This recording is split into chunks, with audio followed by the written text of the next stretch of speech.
The Bible mentions that Adam and Eve had other sons and daughters, but then goes completely silent about who these women were.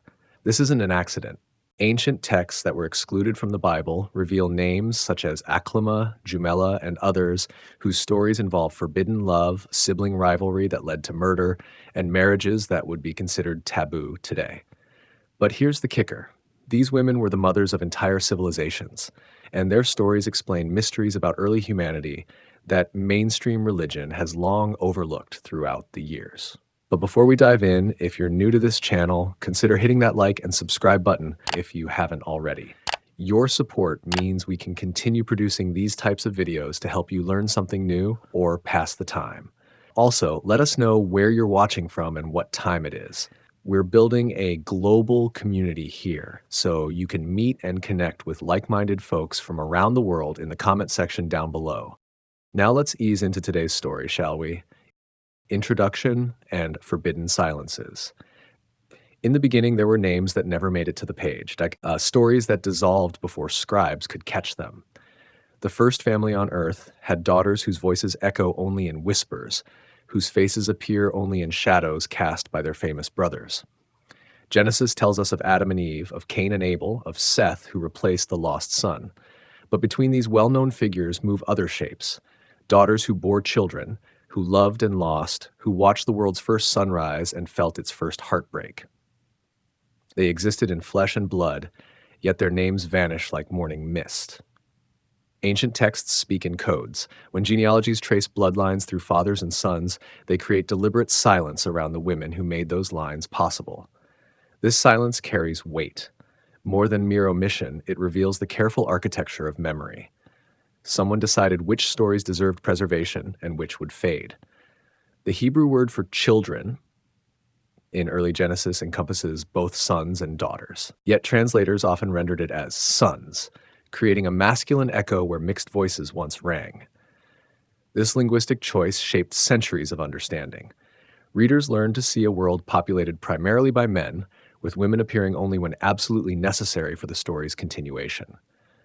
Archaeological evidence from the ancient Near East reveals societies where women held significant roles as priestesses, merchants, and rulers. Mesopotamian creation myths feature powerful goddesses alongside their male counterparts. The Code of Hammurabi addresses women's legal rights extensively. These civilizations understood that creation required both masculine and feminine forces working in harmony. The Book of Genesis emerged from this rich cultural context. Its authors knew stories where daughters wielded power, where mothers shaped destiny, where feminine wisdom guided nations. Yet something shifted in the telling. The daughters of the first family became background figures, their stories compressed into the spaces between verses. Rabbinic tradition preserves fragments of their memory. The Talmud mentions daughters born to Adam and Eve without elaborating. Medieval commentaries hint at their marriages and offspring. Islamic sources provide names and personalities. These scattered references suggest a once rich oral tradition that gradually faded as written texts gained authority. The omission follows a pattern. Throughout ancient literature, women's stories often survive only when they intersect with male narratives. Queens appear when they marry kings. Mothers emerge when they birth heroes. Daughters surface when they marry sons of other prominent men. Independent female narratives remain rare, carefully guarded secrets passed down through generations of women who remembered what official histories chose to forget. Modern readers inherit this selective memory. Sunday school lessons teach children about Cain's jealousy and Seth's righteousness, while glossing over the sisters who witnessed these dramas unfold. Seminary students memorize genealogies that trace bloodlines through patriarchal channels, while the matriarchal connections remain unexplored. This creates a spiritual landscape populated mainly by men, where feminine wisdom appears only occasionally, like distant lightning on a summer horizon. The silence speaks volumes about power structures in ancient societies. Scribes, typically male, recorded what their cultures deemed significant. Women's experiences, considered peripheral to the main narrative of divine interaction with humanity, received minimal documentation. Their inner lives, their relationships with the divine, their contributions to early civilization remain largely unchronicled, yet traces remain. Ancient languages preserve feminine forms of words that suggest women's active participation in religious and social life. Archaeological findings reveal goddess figurines and feminine religious imagery from the periods when these texts took shape. Cave paintings and early art depict women in positions of authority and spiritual significance. The daughters of Adam and Eve represent more than missing names in a genealogy. They embody the countless women whose stories have been subsumed into the narratives of fathers, husbands, and sons. Their silence invites us to imagine beyond the written word, to hear voices that scribes never captured, to honor lives that official histories never celebrated. Religious texts often function as compressed archives containing multitudes within their brief passages. The few words devoted to early daughters likely represent extensive oral traditions that once flourished in communities where women gathered to share stories, where grandmothers passed down memories to granddaughters, where feminine wisdom flowed through generations like underground streams. The challenge becomes archaeological. How do we excavate stories from silence? How do we reconstruct voices from echoes? The task requires careful attention to linguistic clues, cultural context, and comparative mythology. It demands respect for both historical accuracy and imaginative reconstruction. Ancient storytellers understood that some truths transcend literal accuracy. They recognized that mythic narratives could convey profound insights about human nature, divine purpose, and cosmic order. The daughters of the first family, whether historically literal or symbolically constructed, represent fundamental aspects of feminine experience that deserve recognition and exploration. Their stories wait in the spaces between words, in the pauses between verses, in the careful silences that shaped official memory. They invite us to listen more carefully, to read more imaginatively, to honor the complexity of human experience that ancient texts could only partially capture. The journey into their world requires both scholarly rigor and creative empathy. We must balance respect for ancient sources with recognition of their limitations, honoring what was preserved while acknowledging what was lost. In doing so, we begin to hear voices that have waited centuries for someone to listen. Bone of her bone, the first births. The first cry ever heard on earth came from a daughter. Before sons learned to wail, before brothers discovered rivalry, a feminine voice announced humanity's entrance into the realm beyond Eden. Eve, whose name means living, became the mother of all who breathe, and her firstborn opened the door to a new kind of existence. Ancient midwifery traditions suggest daughters typically arrive with less difficulty than sons. Their smaller size, their earlier maturation in the womb, their natural preparation for the birthing process they would one day experience themselves. If this held true for the first birth, Eve's initial labor might have been gentler than expected, a mercy granted during humanity's first encounter with mortality's pain. The Hebrew text of Genesis describes Eve's reaction to her first birth with remarkable specificity. "I have gotten a man with the help of the Lord," she declares. But the word translated as man carries ambiguity in ancient Hebrew. It can refer to any human being, regardless of gender. Some scholars suggest Eve's exclamation celebrated the arrival of humanity itself, not specifically masculine humanity. Mesopotamian creation myths consistently feature first births producing both male and female offspring simultaneously. The Babylonian Enuma Elish describes creation as an ongoing process where masculine and feminine forces generate new life continuously. These parallel narratives suggest ancient audiences expected the first family to include daughters from the very beginning. The Talmudic tradition preserves a curious detail. According to rabbinic commentary, each birth in the first family produced twins, one son and one daughter. This pairing ensured the continuation of the human race while avoiding the theological complications of where Cain and Seth found wives. The daughters, though unnamed in Genesis, played essential roles in populating the early world. Eve's psychological state during these first births defies easy comprehension. She had no mother to guide her through labor, no grandmother to share wisdom about childbirth, no community of women to offer support and encouragement. She faced the primal experience entirely alone, with only Adam's bewildered presence and whatever divine guidance might have been available. The pain of childbirth, according to Genesis, was part of the divine punishment for disobedience in Eden. Yet this punishment carried within it the seeds of redemption. Through the very process that reminded women of their fallen state, they participated in the ongoing work of creation. Each birth represented both consequence and gift, judgment and mercy intertwined. Archaeological evidence from ancient Near Eastern sites reveals sophisticated understanding of childbirth and midwifery practices. Clay tablets contain detailed instructions for managing difficult labors, recipes for pain relief, and prayers to goddesses who protected women during delivery. These traditions suggest that even in humanity's earliest days, birth was understood as both natural process and spiritual mystery. The first daughter born to human parents carried unique significance. She represented the continuation of feminine wisdom, the preservation of whatever knowledge Eve had gained during her time in Eden. Through her, the experiences of paradise and exile would pass to future generations of women, creating an unbroken chain of feminine memory stretching from the first garden to the present day. Consider the moment when this first daughter opened her eyes and saw her mother's face. The recognition that passed between them transcended ordinary parent-child bonding. Here was the second woman to exist, meeting the first. The torch of feminine experience was being passed, though neither could fully comprehend the weight of that moment. The birthing process itself would have been revolutionary.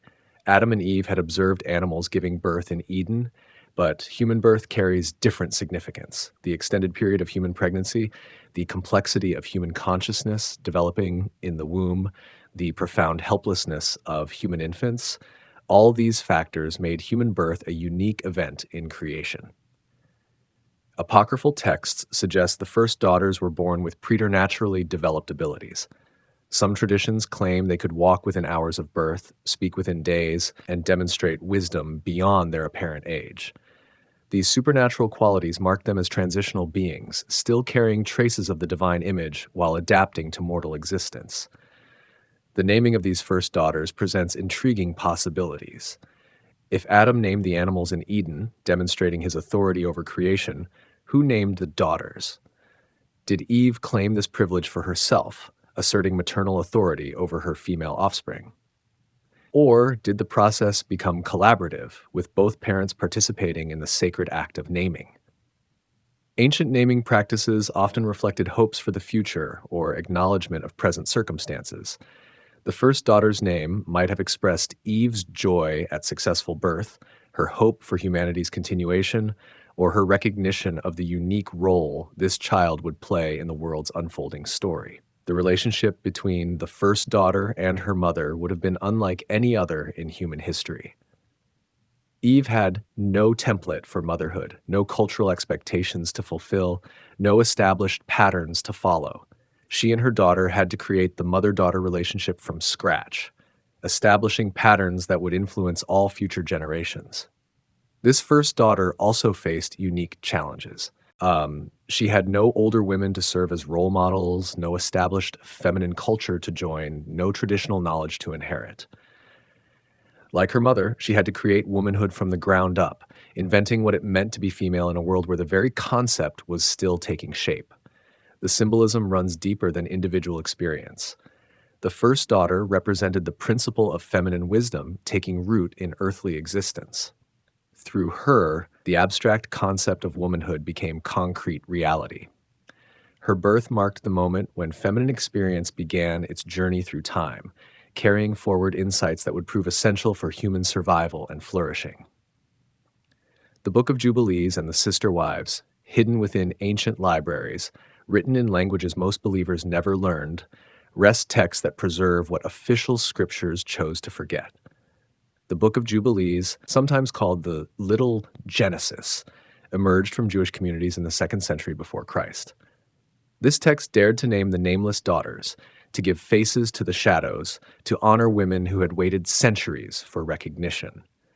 Awan appears first in Jubilees, described as Cain's twin sister and eventual wife. Her name derives from Hebrew roots suggesting desire or longing.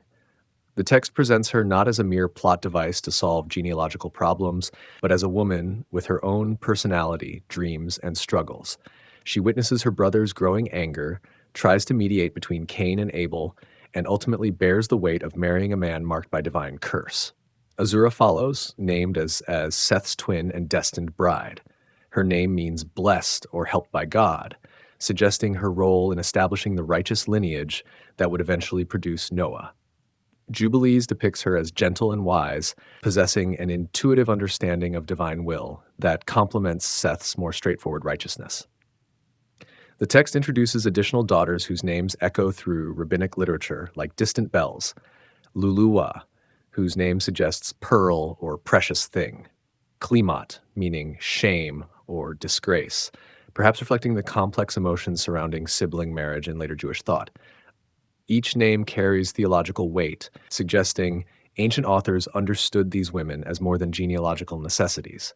Jubilees addresses the uncomfortable reality of early human reproduction with remarkable directness. In a world containing only one family, marriage between siblings becomes not merely permissible, but essential for species survival. The text frames these unions as part of divine plan rather than human compromise, suggesting God had always intended the first generations to marry within their immediate family. The theological implications ripple outward. If God commanded humanity to be fruitful and multiply, while providing only siblings as potential partners, then sibling marriage in the first generations carried divine sanction. Later prohibitions against such unions applied to different circumstances when human population had grown sufficient to make outside marriages possible.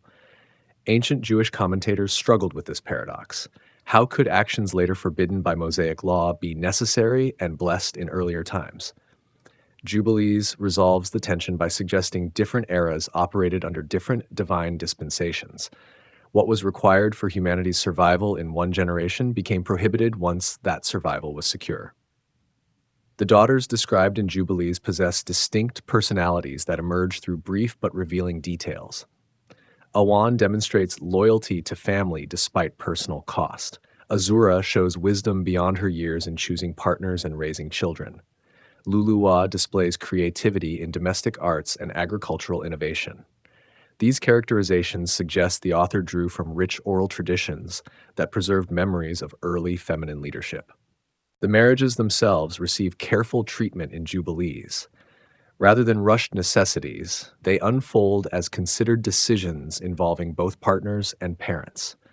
Adam and Eve counsel their children about compatibility, mutual respect, and the sacred nature of union. The daughters actively participate in choosing their partners, demonstrating agency rare in ancient matrimonial arrangements. Cultural context enriches our understanding of these narratives. Ancient Near Eastern societies practiced various forms of close kin marriage, particularly among royal families seeking to preserve bloodline purity. Egyptian pharaohs married sisters, Mesopotamian rulers wed nieces, and Persian nobility favored cousin marriages. Jubilees reflects awareness of these practices while defending their temporary necessity in humanity's earliest days. The text also addresses practical concerns about genetic health in close kin marriages. Ancient authors lacked modern understanding of genetics, but observed that continued intermarriage within families could produce problems. Jubilees suggests divine protection shielded the first generations from such difficulties, allowing healthy offspring despite close blood relationships. Archaeological discoveries from Qumran and other sites have revealed how seriously ancient Jewish communities took these supplementary texts. The Book of Jubilees appears among the most frequently copied works found in the Dead Sea Scrolls, suggesting it held authoritative status for many believers. Communities that preserved these texts understood them as essential supplements to canonical scripture. The dating of Jubilees becomes crucial for understanding its historical value. Composed during the Second Temple period, it reflects concerns and questions that had developed over centuries of biblical interpretation. Ancient readers struggled with the same genealogical puzzles that perplex modern audiences. Where did Cain's wife come from? How did humanity diversify from a single family? And Jubilees provided answers that satisfied both theological and practical concerns. The text's treatment of women reveals progressive elements alongside traditional assumptions. While the daughters ultimately serve reproductive purposes, they are granted personalities, preferences, and spiritual insights. They participate in family decisions, offer counsel to their husbands, and demonstrate wisdom that influences their children's development. Modern scholars debate whether Jubilees preserves authentic ancient traditions or represents creative theological speculation. Evidence suggests both elements play roles. Some details about early human culture align with archaeological knowledge about ancient Near Eastern societies. Other elements clearly reflect later theological concerns projected backward onto primordial history. The book's influence extended far beyond its original Jewish audience. Early Christian writers quoted Jubilees extensively, treating it as authoritative scripture. Ethiopian Orthodox Christianity still includes Jubilees in its biblical canon. Islamic traditions preserve parallel stories about Adam's daughters, suggesting common sources or extensive cross-cultural influence. Reading Jubilees today requires balancing respect for ancient wisdom with awareness of historical limitations. The text preserves valuable insights about how early communities understood family structure, divine purpose, and human relationships. It honors women who had been forgotten while addressing genuine theological puzzles about human origins. The named daughters in Jubilees represent more than individuals. They embody the principle that women participate actively in salvation history from its very beginning. Their stories suggest feminine wisdom, maternal guidance, and spousal partnership have always been essential elements in God's relationship with humanity. The sons we know, the daughters we don't, three names echo through religious memory with such familiarity they seem carved in stone. Cain, the angry brother who offered unacceptable sacrifice. Abel, the righteous shepherd whose blood cried from the ground. Seth, the replacement who carried forward humanity's hope. Yet beside each famous son stood unnamed sisters whose stories remain locked in silence. The traditional narrative focuses on rivalry between brothers, creating a masculine drama where jealousy leads to violence and replacement. But this focus obscures a deeper reality. In families where birth order matters, where divine favor seems arbitrarily distributed, where death arrives suddenly and senselessly, the sisters bore witness to trauma that would shape all future generations. Imagine the sister who watched Cain's offering smoke weakly while Abel's burned bright and clean. She saw the change in her eldest brother's face, the way his shoulders tensed and his hands clenched. She might have tried to comfort him, suggesting better offerings for next time, not understanding that divine rejection had already sealed his fate. Her efforts at peacemaking would have been genuine, but tragically ineffective. Ancient traditions suggest the first conflict between brothers centered not on agricultural versus pastoral offerings, but on marriage arrangements. According to these sources, each brother was born with a twin sister destined to become his wife. The dispute arose when both brothers desired the same woman, either because she was particularly beautiful or because the original pairing had somehow been disrupted. This alternative explanation casts the sisters as central figures rather than peripheral observers. Their preferences, their beauty, their personalities directly influence the first human tragedy. The unnamed woman at the center of brotherly rivalry becomes the first example of how masculine competition for feminine attention can destroy family harmony. Consider the psychological burden carried by the sister who survived Abel's death. Whether she was his designated bride or simply his beloved sibling, she lived with the knowledge that her existence might have contributed to the conflict that claimed his life. Ancient grief counseling did not exist. She had to process trauma without therapeutic guidance, creating patterns of mourning and healing that would influence all subsequent generations.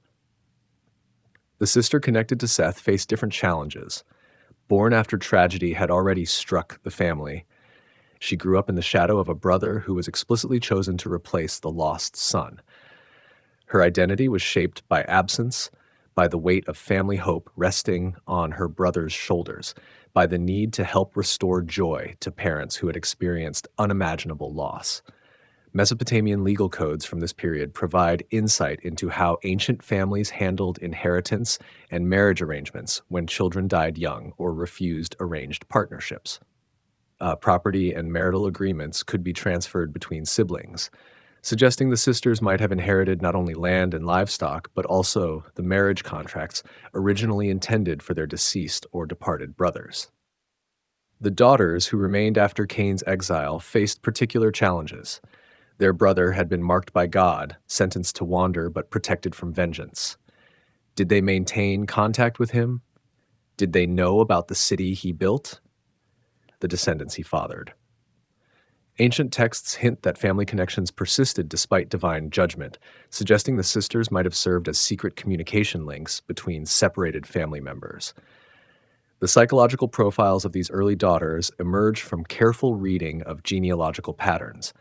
The sister associated with Cain's lineage produced descendants who became skilled in metallurgy, music, and animal husbandry. These innovations suggest she possessed creativity and intelligence that she passed to her children, contributing to early technological and cultural development. Seth's sister, meanwhile, appears connected to the lineage that began to call upon the name of the Lord.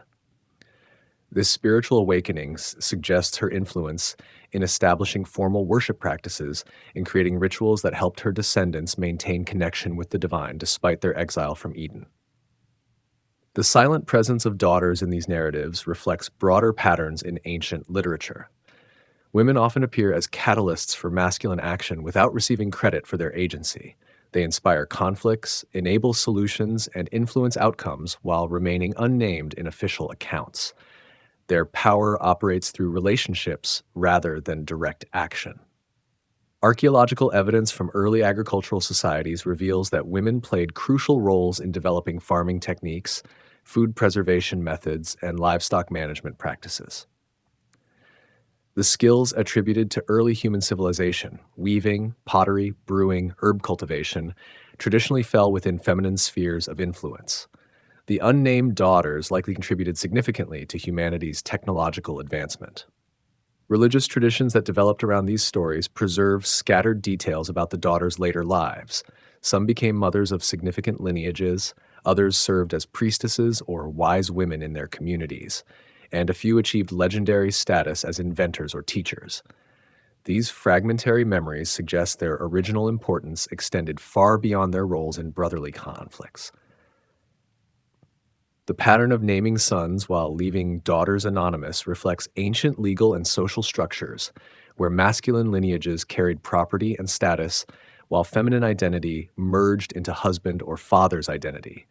Yet this pattern also created opportunities for women to influence events without attracting the attention that might have restricted their actions. Modern readers inherit assumptions about gender roles that may not have applied in humanity's earliest days. Before established social structures, before rigid cultural expectations, the first daughters might have exercised authority and independence that later generations would find surprising. Their silence in texts could reflect later editorial decisions rather than contemporary powerlessness. The brothers we remember shaped history through dramatic actions. Conflict, death, replacement. The sisters we have forgotten might have shaped it through gentler but equally significant contributions, healing family wounds, preserving traditions, teaching children, maintaining connections that allowed civilization to develop despite early trauma. Their stories wait in genealogies that mention wives without naming them, in traditions that reference daughters without describing them, in the spaces between verses where feminine wisdom operated quietly but effectively. Recovering their voices requires careful attention to what ancient texts assume rather than what they explicitly state. Ancient cosmology and divine lineage. Beyond the familiar boundaries of Hebrew scripture lies a vast landscape of creation stories where first women wielded power that echoed through ages. These ancient narratives reveal patterns that help us understand what might have been, what could have been, and what the daughters of Adam and Eve represented within the cosmic order that predates written memory. Mesopotamian creation epics speak of Tiamat, the primordial goddess whose body became the raw material for earth and sky. When she mated with Apsu, the freshwater deity, their union produced the first generation of divine beings. This pairing of feminine chaos waters with masculine order waters suggests ancient peoples understood creation as fundamentally requiring both masculine and feminine principles working together. Egyptian cosmology presents Nut, the sky goddess whose star-covered body arched over the earth each night. Her daily cycle of swallowing and rebirthing the sun demonstrated how feminine divinity could encompass both destruction and renewal.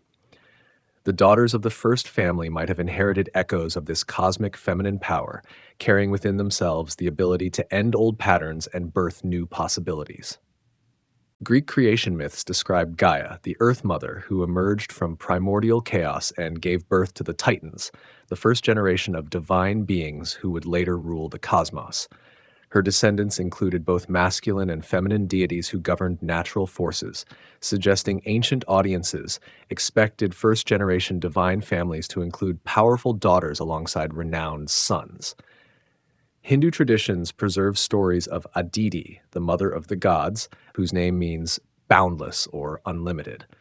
She represents the divine feminine principle that existed before creation began, the source from which all other deities emerged. Her daughters, the Devis, became goddesses who governed various aspects of natural and spiritual life, demonstrating how first-generation feminine divinities established lasting influence. Norse mythology tells of the first woman, created from an ash tree by the gods Odin, Vili, and Ve. But this creation was preceded by the emergence of Ymir, the primordial giant, from the interaction between ice and fire. The feminine principle appears throughout Norse creation stories not as afterthought, but as a central component of cosmic balance. These parallel traditions suggest something profound about ancient understanding of first families. Across cultures, separated by vast distances and centuries, creation stories consistently feature powerful first women who play essential roles in establishing cosmic order. The silence surrounding Adam and Eve's daughters becomes more puzzling when placed against this global pattern of early feminine significance. Celtic mythology speaks of the Morrigan, triple goddesses of war, fate, and death, who shaped the destiny of heroes and nations. Brigid governed poetry, healing, and metalworking, demonstrating how feminine divinity encompassed both creative and destructive powers. These traditions suggest the daughters of the first family might have inherited similar dual aspects of nurturing and fierce protection. Ancient astronomical observations reveal how closely early peoples connected feminine divinity with celestial cycles. Venus, visible as both morning and evening star, became associated with goddesses across multiple cultures. The phases of the moon provided natural calendars that governed agricultural and religious activities. The daughters of Adam and Eve, living closest to creation's beginning, might have maintained special awareness of these cosmic rhythms. Archaeological evidence from Neolithic sites reveals widespread goddess worship during the periods when agricultural societies first developed. Female figurines far outnumber male representations in early settlements, suggesting feminine divinity held primary importance in humanity's transition from hunting and gathering to farming and domestication. The theological implications reach deep into questions about divine nature itself. If God created humanity in his image, male and female he created them, then the first daughters carried divine likeness equally with their brothers. Ancient creation myths consistently recognize this equality, suggesting the Hebrew narrative's focus on masculine lineages represents later cultural overlay rather than original understanding. Comparative religious studies reveal how monotheistic traditions often absorbed and transformed earlier polytheistic elements. The powerful goddesses of ancient pantheons became angels, saints, or symbolic figures within Jewish, Christian, and Islamic frameworks. The daughters of Adam and Eve might represent transitional figures carrying goddess-like attributes within monotheistic context. Linguistic analysis of ancient creation texts reveals subtle but significant patterns. Words describing divine creativity often carry feminine grammatical gender even when applied to masculine deities. Hebrew ruach, spirit, is feminine. Greek Sophia, wisdom, is feminine. These linguistic choices suggest ancient authors understood creative power as fundamentally feminine, even when attributed to male gods. The concept of divine lineage takes on new meaning when viewed through this comparative lens. Rather than simple biological reproduction, the first families represented the intersection of divine and human realms. The daughters served as bridges between celestial and terrestrial existence, thus carrying forward divine attributes while adapting to mortal conditions. Ancient mystery religions often featured divine marriages between sky gods and earth goddesses, unions that produced first generations of divine human hybrids.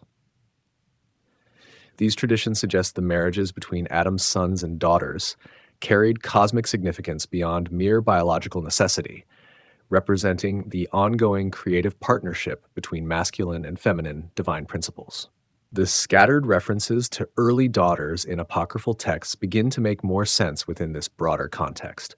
Rather than afterthoughts or solutions to genealogical problems, they appear as representatives of ancient wisdom about feminine divinity's essential role in creation and ongoing cosmic maintenance. Modern archaeological discoveries continue to reveal evidence of sophisticated goddess worship in ancient Near Eastern cultures, contemporary with early Hebrew traditions. Temple complexes dedicated to Asherah, Astarte, and other feminine deities suggest these religious practices influenced the cultural context within which Genesis took shape. The daughters of Adam and Eve, understood within this rich comparative framework, emerge as potential carriers of divine wisdom traditions that predated patriarchal religious structures. Their silence in canonical texts might reflect later theological choices rather than original insignificance. Lilith, the shadow woman before Eve, drew breath in Eden's garden before Adam felt the loneliness that would lead to humanity's first wedding. Another woman walked between the trees. Ancient traditions whisper her name with mixture of fascination and fear. Lilith, the first wife who refused to submit, whose rebellion cast shadows that would fall across every daughter born to Adam's line. The earliest mentions of Lilith appear in Mesopotamian texts, describing night demons who threatened pregnant women and newborn children. These supernatural beings possessed feminine forms but wielded powers that transcended human limitations.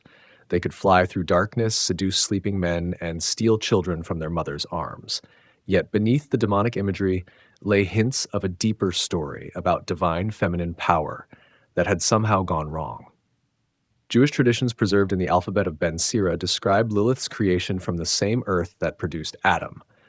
Unlike Eve, who was formed from Adam's rib, Lilith emerged as his equal partner, created simultaneously rather than subsequently. This parallel creation granted her status that Eve would never possess. She had not been derived from masculine essence, but crafted independently by divine hands. The conflict between Adam and Lilith arose from questions of authority and submission. During intimate relations, Lilith refused to lie beneath Adam, insisting that their equal creation entitled her to equal partnership in all aspects of marriage. When Adam demanded traditional submission, appealing to conventional masculine authority, Lilith made a choice that would echo through millennia. She spoke the secret name of God and rose into the air, departing Eden forever. This act of rebellion required supernatural knowledge. Somehow Lilith had learned divine names that carried power to transcend earthly limitations. Her departure was not mere running away, but conscious spiritual revolution against assumed masculine superiority. Divine response to Lilith's flight reveals the complexity of ancient attitudes toward feminine independence. God sent 3 angels, Senoi, Sansanoi, and Semanjalov, to retrieve the wayward wife and restore order to the first marriage. But when they found her by the Red Sea, already mating with demons and producing supernatural offspring, negotiation proved impossible. Lilith refused to return, accepting punishment rather than submission. The angels cursed her children, decreeing that hundreds would die daily unless she agreed to spare human offspring who were protected by their names. This bargain created ongoing tension between Lilith's demonic descendants and Adam's human lineage, a supernatural Cold War that would influence future generations. The theological implications of Lilith's story challenge fundamental assumptions about divine intention and feminine nature. If God created Lilith as Adam's equal, then her rebellion against submission questions whether masculine dominance was divinely ordained or humanly imposed. Her knowledge of sacred names suggests she possessed spiritual authority that threatened established religious order. Medieval Jewish commentaries expanded Lilith's story, describing her ongoing influence in human affairs. She became the queen of demons, ruling supernatural realms that paralleled and opposed earthly kingdoms. Her servants included the night spirits that brought bad dreams, the shadows that frightened children, and the tempters that led righteous men astray. Christian traditions absorbed elements of Lilith's legend while transforming her into a figure of absolute evil. She appeared in medieval art as a serpent woman who tempted Eve in Eden, making her responsible for humanity's fall. This interpretation shifted focus from her rebellion against masculine authority to her corruption of feminine obedience. Islamic traditions preserve similar stories about jinn females who rejected human authority and established independent supernatural societies. These beings possessed beauty and intelligence that exceeded human capacity, but used their gifts for rebellion rather than cooperation. Like Lilith, they represented feminine power that operated outside masculine control. The psychological dimensions of Lilith's legend reveal ancient awareness of shadow aspects within feminine nature. While Eve embodied the idealized wife, created to complement masculine needs, willing to accept guidance, naturally oriented toward nurturing, Lilith represented the powerful woman who refused traditional limitations and claimed authority for herself. Feminist scholars have reclaimed Lilith as a symbol of feminine independence and resistance to patriarchal oppression. Her refusal to submit, her claim to equality, her willingness to accept punishment rather than compromise represent qualities that modern women admire and seek to emulate. She becomes the first feminist, the original woman who chose freedom over security. Ancient texts describe ongoing conflict between Lilith's supernatural children and the human descendants of Adam and Eve. This cosmic struggle influenced how early peoples understood natural disasters, childhood illness, and spiritual warfare.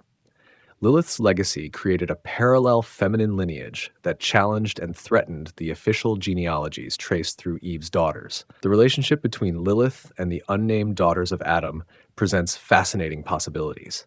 Did they know about their father's first wife?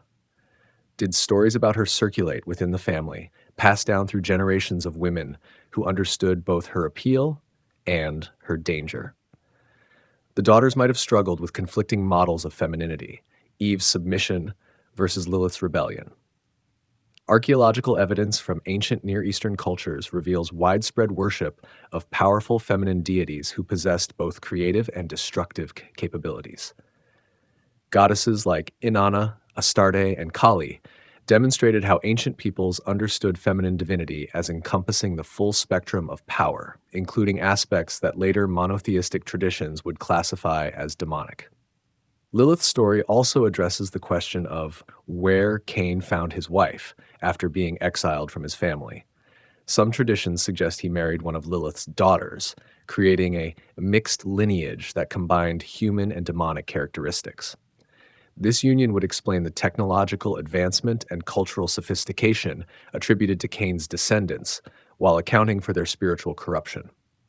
The influence of Lilith's legend extends far beyond its original Jewish context.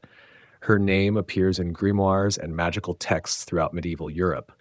Renaissance artists depicted her as a beautiful but dangerous temptress. Romantic poets celebrated her independence while warning of her destructive power.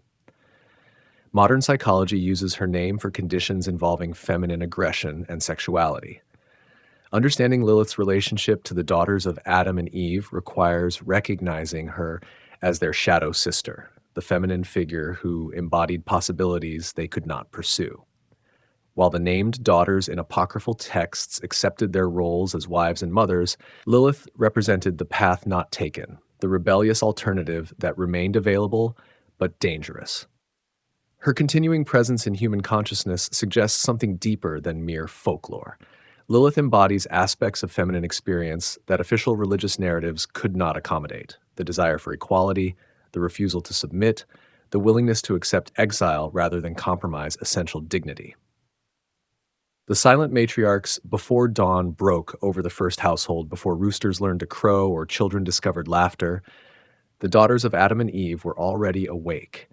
They ground grain between stones, tended fires that could not be allowed to die, and whispered prayers to a God they had never seen but whose presence shaped every moment of their lives. Their daily routine began in darkness. Water had to be carried from the stream that flowed east of Eden, a journey that required caution because wild animals still remembered when humans were forbidden fruit. The path worn smooth by bare feet followed landmarks only they could read: the twisted olive tree, the boulder shaped like a sleeping bear, the clearing where flowers bloomed in patterns that seemed almost deliberate. Food preparation consumed hours that modern women can barely imagine. Every grain required individual attention, separated from chaff by hands that knew the difference through touch alone. Fruits had to be examined for bruises, sorted by ripeness, and stored with techniques passed down from their mother, who had learned through trial and error which methods prevented spoilage. The daughters developed specialized knowledge that would prove essential for human survival. One became expert in identifying edible plants, distinguishing between nourishing herbs and poisonous lookalikes. Another mastered food preservation, discovering which combinations of salt, smoke, and drying prevented dangerous decay. A third learned animal behavior, understanding when wild creatures posed threats and when they could be approached safely. Their relationships with each other carried unique intimacy. Unlike later generations of women who would be raised in extended families with grandmothers, aunts, and cousins, these daughters had only each other for feminine companionship. They created bonds that transcended ordinary sisterhood, becoming each other's confidants, advisors, and closest friends. The conversation between them flowed in patterns modern women might recognize. They shared observations about their parents' moods, speculated about their brothers' romantic interests, and discussed dreams that sometimes seemed prophetic. Their whispered conferences while working created the first feminine culture, establishing traditions that would influence how women would relate to each other throughout history. Marriage negotiations within the first family required delicate handling. The daughters participated actively in these discussions, expressing preferences that their parents took seriously despite the limited options available. Ancient traditions suggest these conversations revealed surprising sophistication about compatibility, mutual respect, and emotional connection. The eldest daughter, according to fragmentary sources, possessed natural leadership abilities that her younger sisters accepted without resentment. She organized household tasks, mediated disputes between siblings, and served as liaison between the children and their parents when tensions arose.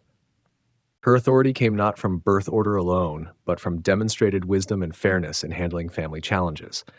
Their work extended beyond domestic maintenance into early technological innovation. Ancient traditions credit women with discovering fermentation, developing weaving techniques, and creating the first medicines from plants and minerals. The daughters of Adam likely made similar discoveries, experimenting with natural materials to solve practical problems that threatened family survival. The psychological weight they carried defies easy comprehension. Each daughter knew her marriage choice would determine not just personal happiness, but the genetic future of humanity itself. The children she bore would represent significant percentages of the total human population. Her success or failure as wife and mother could influence the survival or extinction of the entire species. Their spiritual lives developed independently from their brothers' more formal religious expressions. While the men built altars and offered sacrifices, the daughters created private devotional practices that honored divine presence in daily activities. They blessed the bread before baking, thanked God for safe childbirth, and sang hymns while working that connected mundane tasks with sacred purpose. The daughters also served as repositories of family memory. Before written records existed, they memorized genealogies, preserved stories, and maintained oral traditions that would later become foundational religious texts. Their ability to recall details accurately, to preserve nuances of language, and to pass stories intact to their children made them living libraries of early human experience. Their relationship with their mother Eve carried special significance. Through intimate conversations during shared labor, Eve passed down knowledge gained through her unique experiences in Eden. The daughters learned about divine presence, about the nature of temptation, about the consequences of choices in ways that their brothers, focused on external activities, might never fully grasp. The fear that must have haunted these early daughters can barely be imagined. They had no medical knowledge to guide them through pregnancy and childbirth, no midwives to assist during difficult labors, no accumulated wisdom about child rearing to help them navigate the challenges of raising the first generation born entirely outside paradise. Yet they persevered, creating solutions through ingenuity and determination.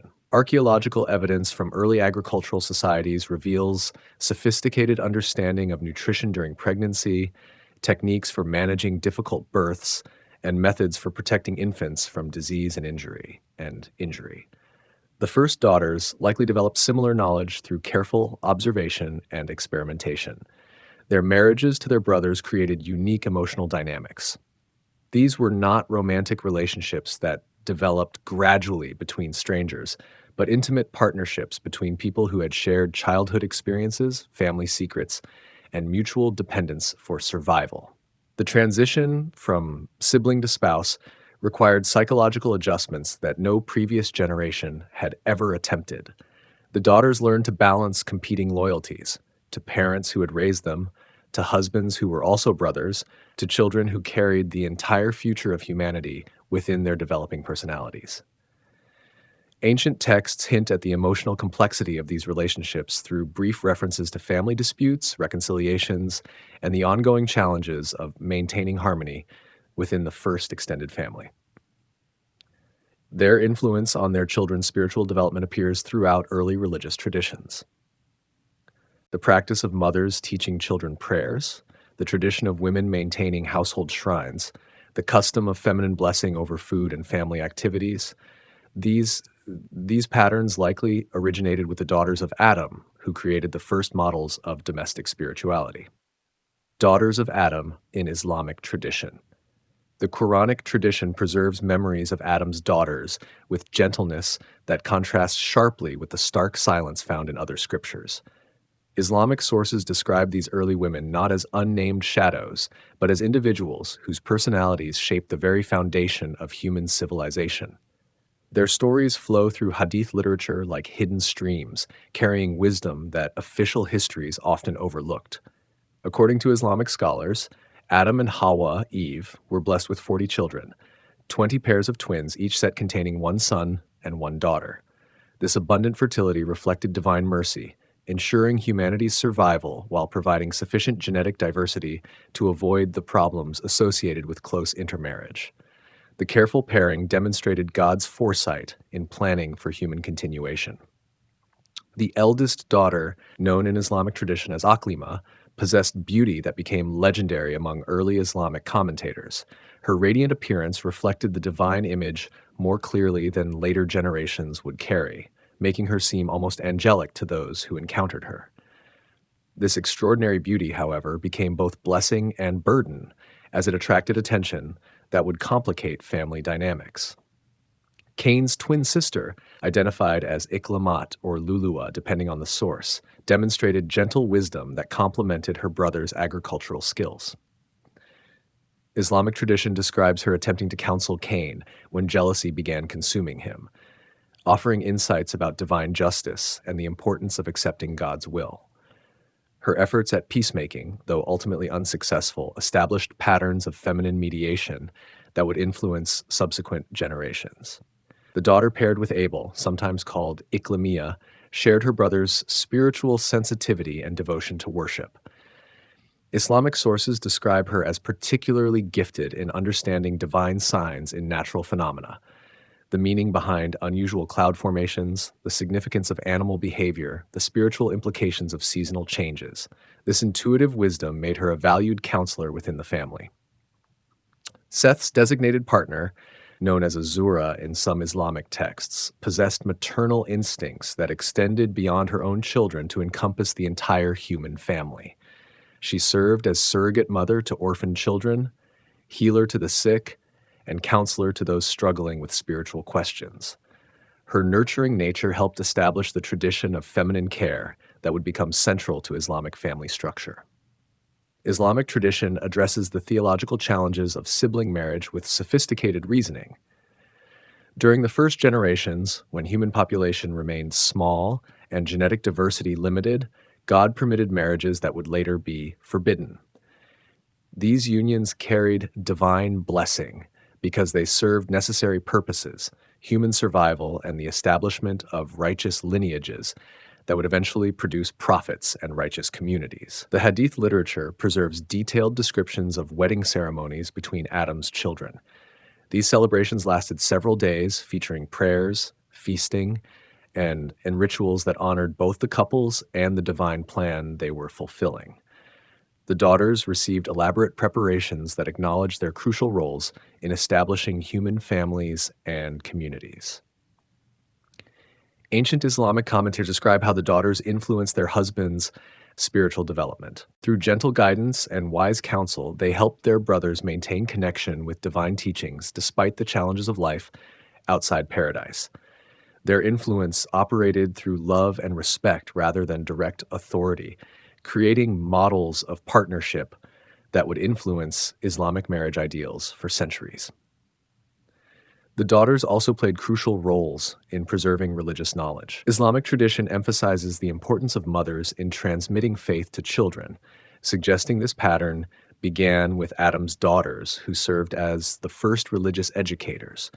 They memorized prayers, preserved stories about Eden, and taught their children the proper ways to worship and serve God.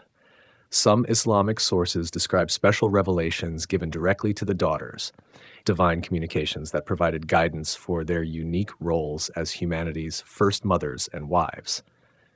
These revelations addressed practical concerns about childbirth, child rearing, and family management, while also providing spiritual insights about women's relationship with the divine. The concept of feminine spiritual authority in early Islamic tradition differs significantly from later patriarchal interpretations. The daughters of Adam possessed direct access to divine guidance, the ability to interpret spiritual signs, and the responsibility to transmit religious knowledge to future generations. Their authority derived from divine appointment rather than human delegation. Islamic legal scholars have long debated the implications of the first marriages for contemporary family law. If God approved sibling marriage in the beginning, what principles guided divine decision-making about family structure? The answer appears to lie in circumstances and necessity rather than absolute rules, suggesting Islamic law should adapt to changing conditions while maintaining essential spiritual principles.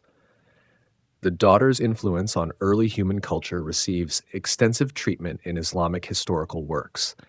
They are credited with developing domestic arts, creating the first textiles, establishing hospitality customs, and organizing community celebrations that strengthened social bonds. Their contributions to civilization equaled or exceeded those of their more famous brothers. Ancient Arabic poetry preserves verses that may reflect very early traditions about Adam's daughters. These poems describe women of extraordinary beauty and wisdom who loved deeply, suffered greatly, and left legacies that influenced all subsequent generations. The poetic imagery suggests oral traditions that predated Islamic written sources by centuries. The names given to the daughters in Islamic tradition carry theological significance. Aklima means intelligent or wise, suggesting her role as keeper of divine knowledge. Lulua translates as pearl, indicating preciousness and purity. Azura means helper or supporter, reflecting her function in establishing righteous lineages. These meaningful names contrast with the anonymity imposed by other religious traditions.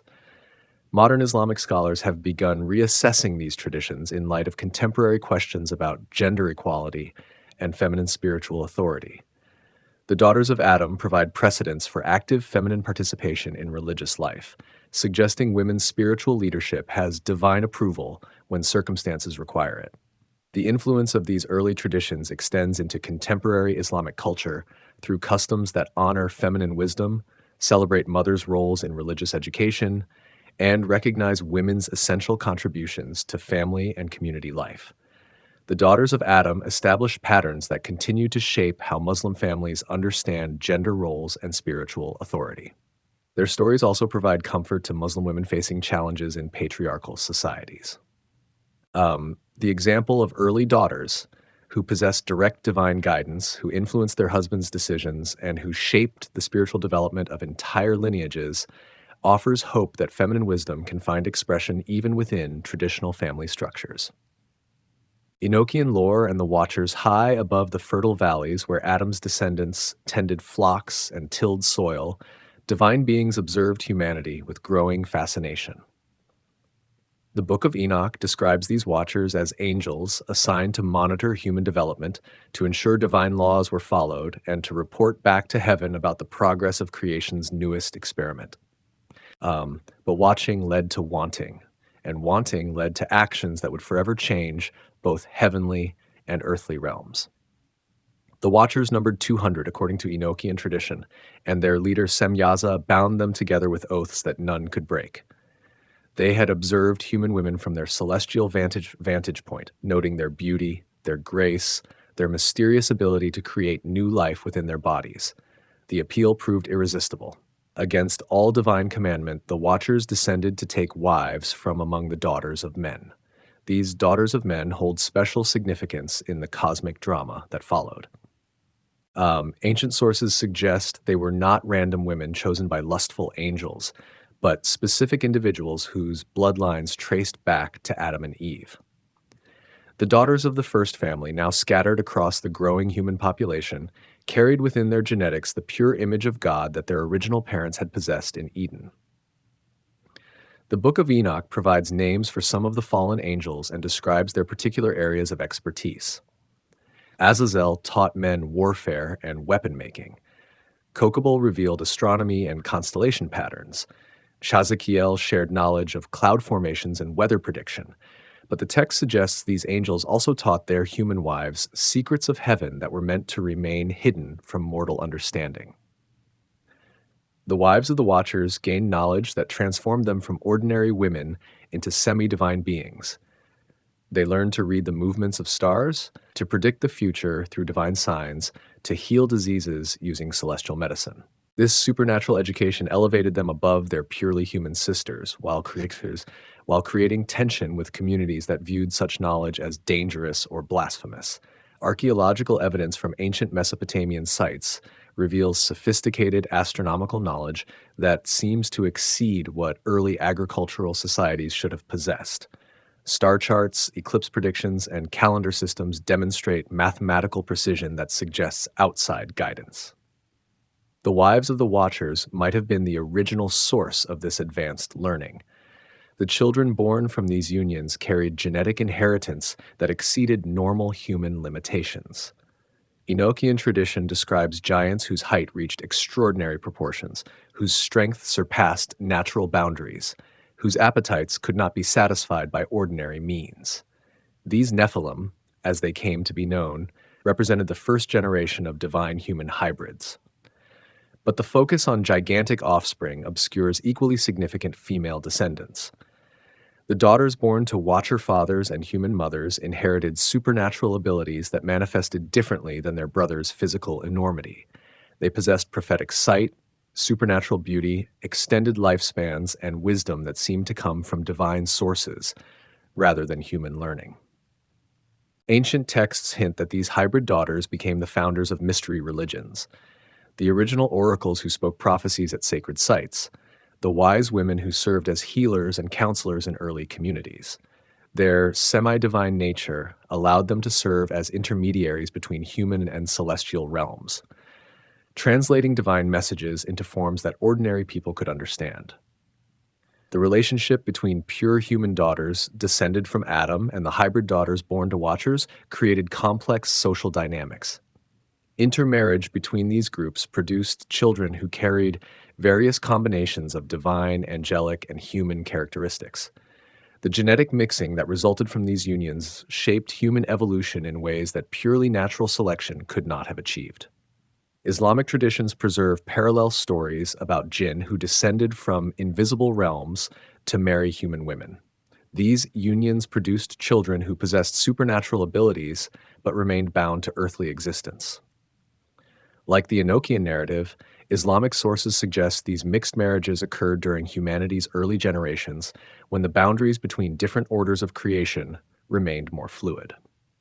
The theological implications of these unions challenged ancient understanding of divine intention and cosmic order. Had God planned for angels to descend and mate with humans? Was the mixing of celestial and terrestrial genetics part of divine design or cosmic accident? Different traditions provide conflicting answers, suggesting ancient communities struggled with questions that modern religious thinkers continue to debate. The Watchers' wives faced unique challenges as they adapted to their new semi divine status. Their extended lifespans meant watching their purely human relatives age and die while they remained youthful. Their supernatural knowledge created isolation from communities that could not understand their insights. Their hybrid children required guidance for abilities that no previous generation had possessed.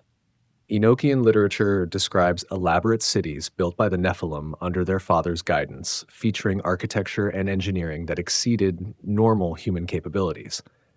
The mothers of these giant children must have played crucial roles in planning and organizing these urban developments, contributing feminine wisdom about community structure, family organization, and social harmony. The corruption that ultimately led to divine judgment manifested differently among male and female descendants of the Watchers. While the giant sons engaged in violence and oppression that threatened human survival, the daughters often pursued knowledge and power in ways that challenged divine authority more subtly but equally seriously. Ancient texts describe schools of supernatural learning where Watcher daughters taught selected human women advanced arts that were supposed to remain hidden. These secret academies preserved knowledge about healing, prophecy, astrology, and divine mysteries that would later influence various religious and magical traditions throughout human history. The Great Flood serves as divine response to the corruption introduced by Watcher intermarriage with human women. But the judgment targeted primarily the hybrid giants while showing more mercy toward their mothers and sisters. Some traditions suggest certain daughters of Watchers survived the deluge through divine protection, preserving their supernatural bloodlines in the post-flood world. Noah's family, chosen to survive the flood, might have included women who carried Watcher genetics in diluted form. This possibility would explain how supernatural knowledge and abilities persisted in human communities after the flood, despite divine attempts to cleanse the earth of corruption. The daughters provided hidden continuity between pre-flood and post-flood civilizations. The influence of Watcher daughters on human development extends beyond their immediate families into broader cultural and technological advancement. Their supernatural insights accelerated human learning in astronomy, mathematics, medicine, and agriculture. What might have taken centuries to discover through natural observation was compressed into a few generations through divine tutoring. Modern readers often focus on the negative aspects of the Watcher narrative, the rebellion, the corruption, the divine judgment that followed. But ancient audiences might have understood the story differently, seeing it as explanation for human potential that exceeded normal limitations. The daughters represented the possibility that humanity could transcend its original boundaries through divine grace or cosmic accident. The Nephilim mothers. In the ancient texts, a story unfolds that changes everything we thought we knew about the daughters of the first family. The Book of Enoch speaks of beings who descended from celestial realms. These Watchers, as they were called, looked upon the earth and saw something that stirred them beyond reason. The daughters of men walked the earth in those days, beautiful beyond mortal understanding. Their hair caught sunlight like spun gold. Their voices carried melodies that made the very stones weep with longing. Among these daughters were the granddaughters and great-granddaughters of Eve herself. They carried in their blood the memory of paradise, though they had never seen its gardens. When heaven met earth in forbidden union, the cosmos trembled. These celestial beings chose mortal women as their companions. The daughters bore children unlike any the world had seen. Giants walked among ordinary people. Beings of impossible strength and terrible beauty roamed the earth like living storms. But this gift came wrapped in sorrow deeper than ocean trenches.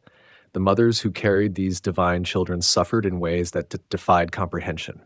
Their bodies stretched beyond human limits, bones creaking under the weight of divinity growing within them. Their minds touched realms of knowledge too vast for mortal understanding. They glimpsed the mechanics of creation itself, and the sight burned their consciousness like staring into the sun. Azura's daughter, according to one tradition, was among the first to bear such a child. The weight of carrying divinity within her mortal frame nearly broke her spirit into fragments too small to reassemble. She spoke of dreams where stars whispered secrets that burned her memory clean of everything else. The child within her moved with power that cracked her ribs and left bruises in the shape of wings. Labor lasted for days that seemed to stretch into weeks. Other women gathered around her, but none could offer comfort for pain that existed on multiple planes of reality simultaneously. When the child finally emerged, he was already twice the size of normal babies. His eyes held starlight. His touch could bend metal. His first cry shattered every clay vessel within a mile. These mothers became bridges between worlds, but bridges that paid the toll in their own flesh and sanity. Their children inherited gifts that made them both blessed and cursed beyond measure. They could see through stone and flesh to the soul beneath. They understood the language of wind and flame, earthquake and storm, yet they could never quite belong to either heaven or earth. The daughters who survived these births were forever changed in ways that set them apart from all other women.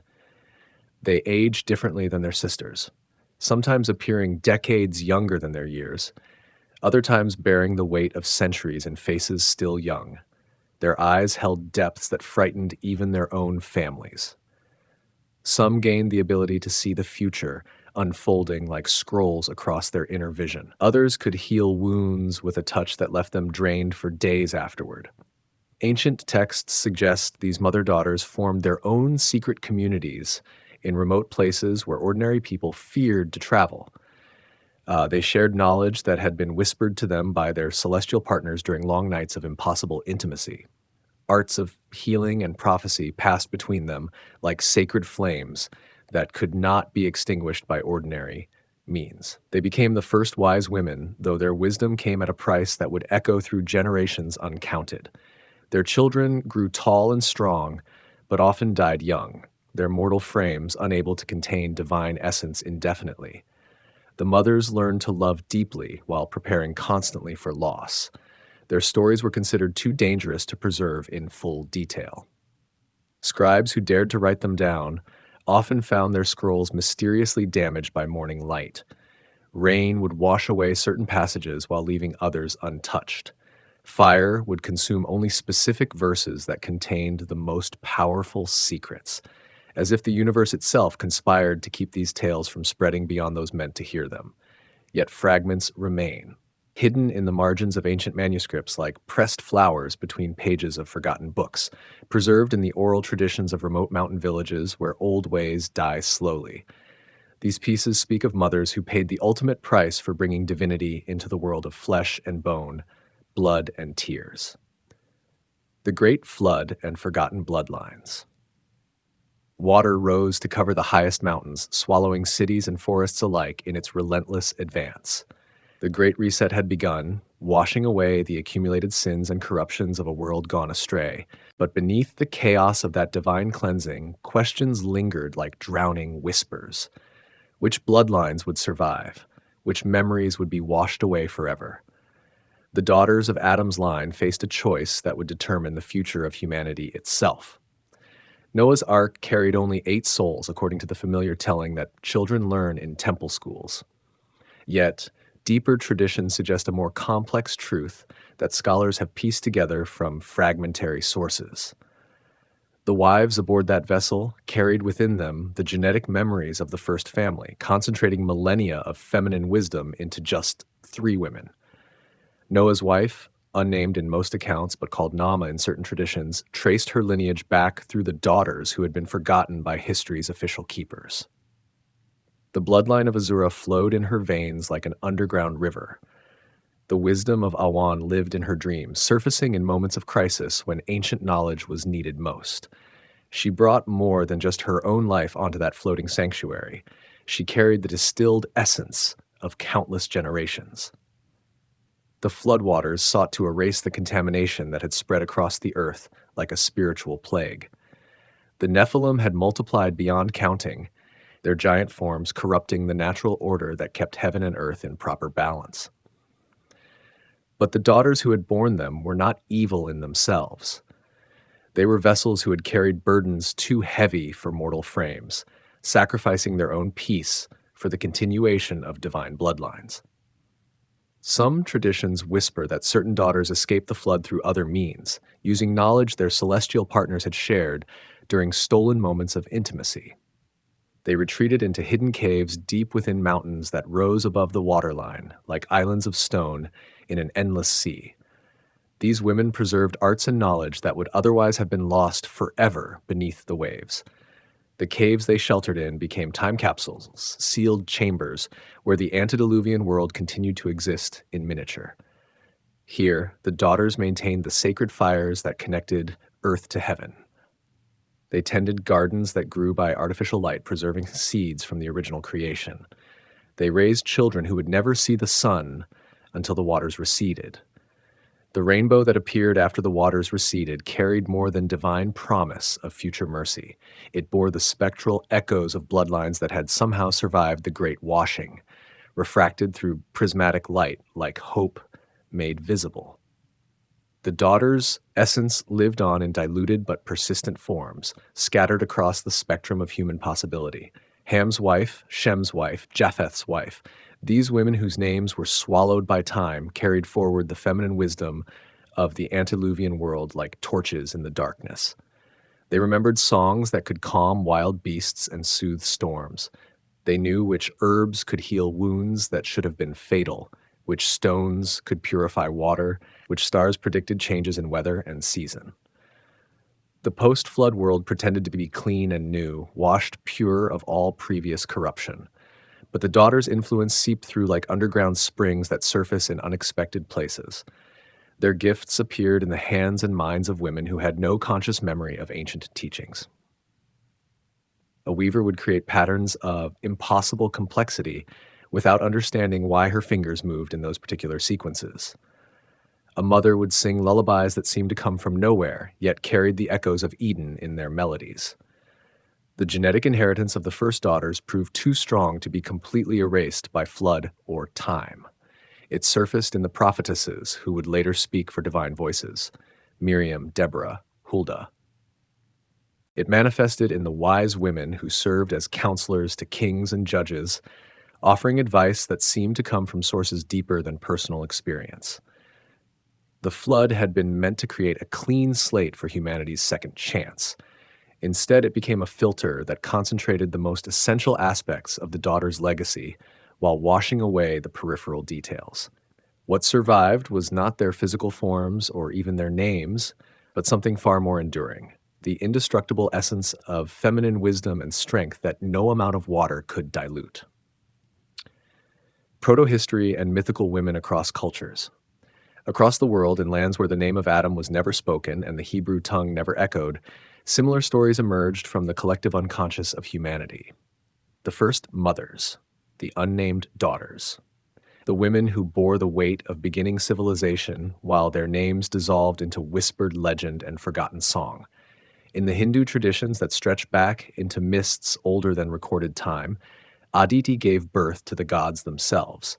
She was called the mother of creation, the boundless one from whom all existence flowed like rivers from a mountain source. Yet her daughters' names fade into the complexity of Sanskrit verses, preserved in ritual but absent from popular understanding.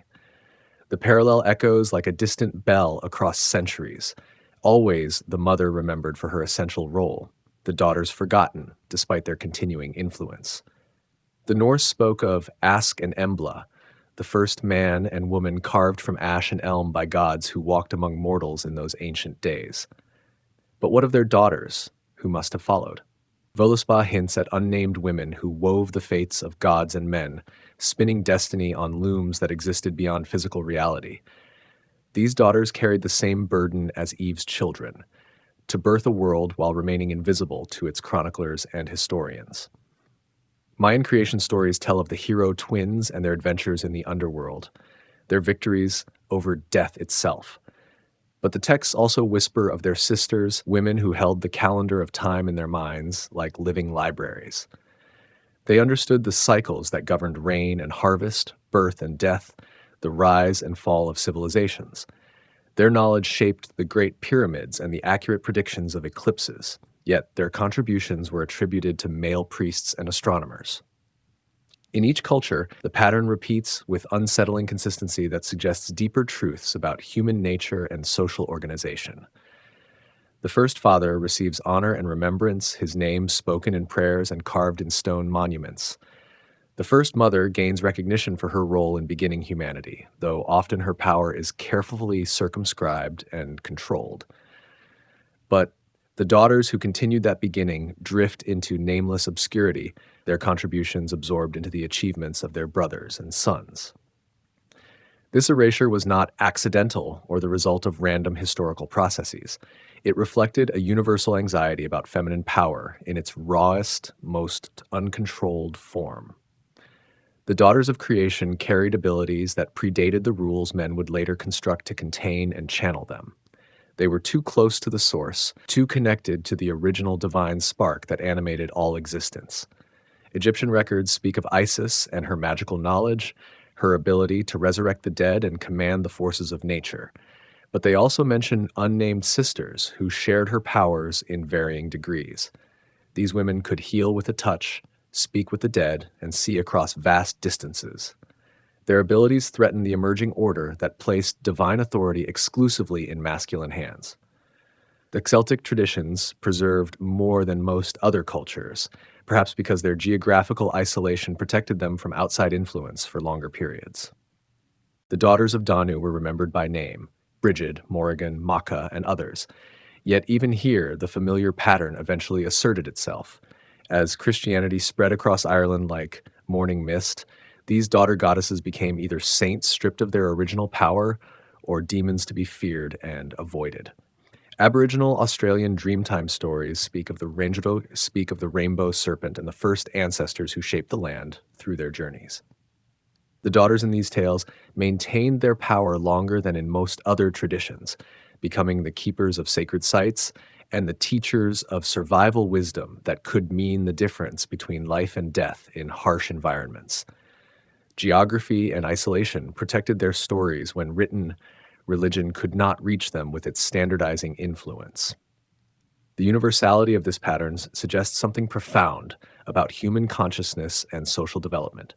Across continents and millennia, human societies recognize the power of the original daughters with remarkable consistency. Then, with equal consistency, they chose to bury that recognition beneath layers of selective memory and deliberate forgetting. The legacy of Azura and Awan. Beyond the fragmentary mentions in ancient texts that treat them as mere genealogical footnotes, we can reconstruct the lives of Adam and Eve's named daughters through careful attention to cultural patterns, surviving folklore, and the logic of early human social organization. Azura and Awan were not merely biological necessities in the divine plan. They were the architects of early human society, the builders of civilization's foundation. Azura, whose name means brightness or shining one in several ancient languages, likely served as the keeper of fire in the first family. This role extended far beyond the simple task of tending cooking flames or maintaining warmth during cold nights. She maintained the sacred fire that connected earth to heaven, the eternal flame that served as humanity's first temple and altar. Her duties included timing the seasons through careful observation of celestial movements, marking the passage of days with ritual and ceremony, and preserving the memory of divine encounters through oral tradition and symbolic practice. She became humanity's first astronomer, though her science was inseparable from her spirituality. Morning would find Azura outside the family dwelling, watching the horizon for signs that guided daily life and long-term planning. She understood which clouds brought rain and which brought only empty promise. She could read the behavior of birds and animals to predict changes in weather and season. This knowledge meant survival for everyone who depended on her wisdom, making her indispensable to the growing human community. Her marriage to her brother Cain was not merely practical necessity, dictated by limited population, but cosmic requirement written into the fabric of creation itself. The bloodline needed to maintain its purity for several generations before enough genetic diversity could safely enter through marriages with the children of other unions. Azura carried this burden with grace that became legendary among their descendants. The text suggests that Azura struggled with the weight of her cosmic responsibilities. She understood that her choices would affect not just her own children, but countless generations yet unborn. This knowledge sometimes overwhelmed her with a sense of responsibility that bordered on paralysis. Yet she persevered, guided by dreams that showed her the ultimate purpose of her sacrifices. The children she bore inherited her gift for reading natural signs and interpreting divine will through earthly phenomena. They became the first weather watchers, the original astronomers who tracked celestial movements and built the foundation for later sciences. Through Azura's lineage came the knowledge that would later build the great observatories of Babylon and Egypt, the stone circles that marked seasonal changes, the calendars that organized human time. Awan's story follows a different trajectory but proves equally essential to human development. Her name suggests desire, longing, or deep love, pointing to her role as the keeper of emotional and relational wisdom within the first family. While Azura watched the skies for divine messages, Awan watched the human heart for signs of joy and sorrow, love and conflict. She developed the first rituals around birth and death, creating ceremonies that helped the growing family process the profound transitions that marked the boundaries of mortal existence. When someone in the expanding community prepared to leave this world, Awan would sit with them through their final hours, offering presents that eased the journey from life to whatever lay beyond. Her understanding of human nature allowed her to see beneath surface emotions to the deeper currents that moved people's hearts. She learned to recognize the signs that preceded death, not just physical symptoms, but the spiritual preparation that souls underwent before release. This knowledge made her both revered and slightly feared by others who could not understand how she knew things that seemed unknowable. The children Awan raised inherited her emotional sensitivity and interpersonal wisdom. They became the first counselors, the original mediators who settled disputes before violence could fracture the fragile early communities. Through Awan's influence, humanity learned that conflict could be resolved through understanding rather than force alone, that listening was often more powerful than speaking. Both sisters faced challenges that would have broken spirits less prepared for suffering. They lived through the trauma of their brother Abel's death at Cain's hand, an event that shattered the first family's innocence and introduced them to grief beyond imagination.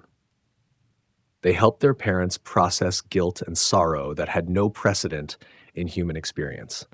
They raised their own children while knowing that every choice they made would echo through countless generations. The texts suggest both women lived unusually long lives, even by the standards of their time when human lifespans stretched across centuries. Azura reached nearly 800 years, her mind remaining sharp until the end, as she continued to teach younger generations the arts she had perfected.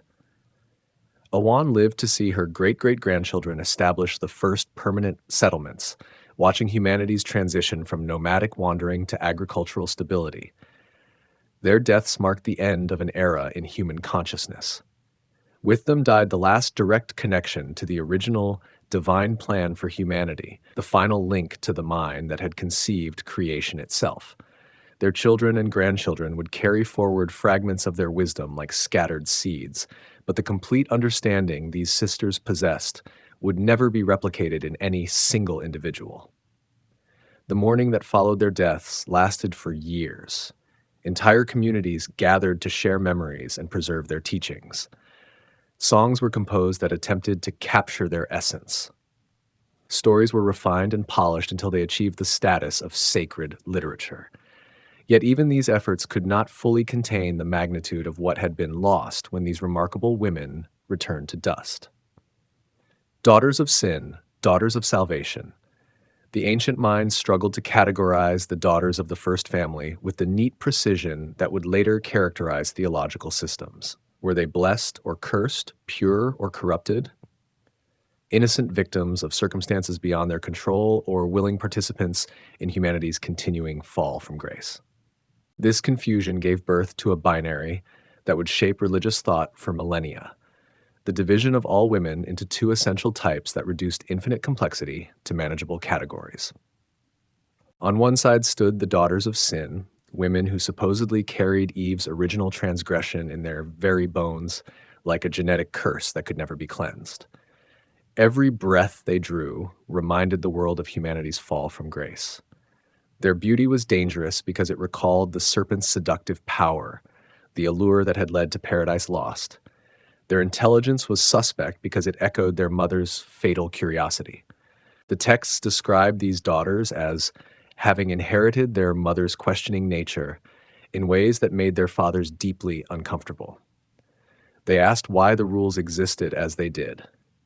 They explored beyond the boundaries that had been set for their safety and the community's stability. Their very existence challenged the emerging belief that women should remain contained within prescribed roles that limited their influence on cosmic affairs. These daughters were blamed for every misfortune that befell their communities: crop failures, disease outbreaks, accidents that claimed lives.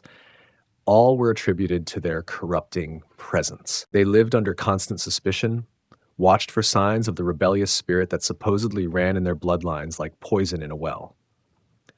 On the other side emerged the daughters of salvation, women who were seen as Eve redeemed through suffering and submission to divine will. These women were praised for accepting their roles without question or complaint. They bore children in pain as willing penance for their mother's choice, transforming curse into blessing through patient endurance.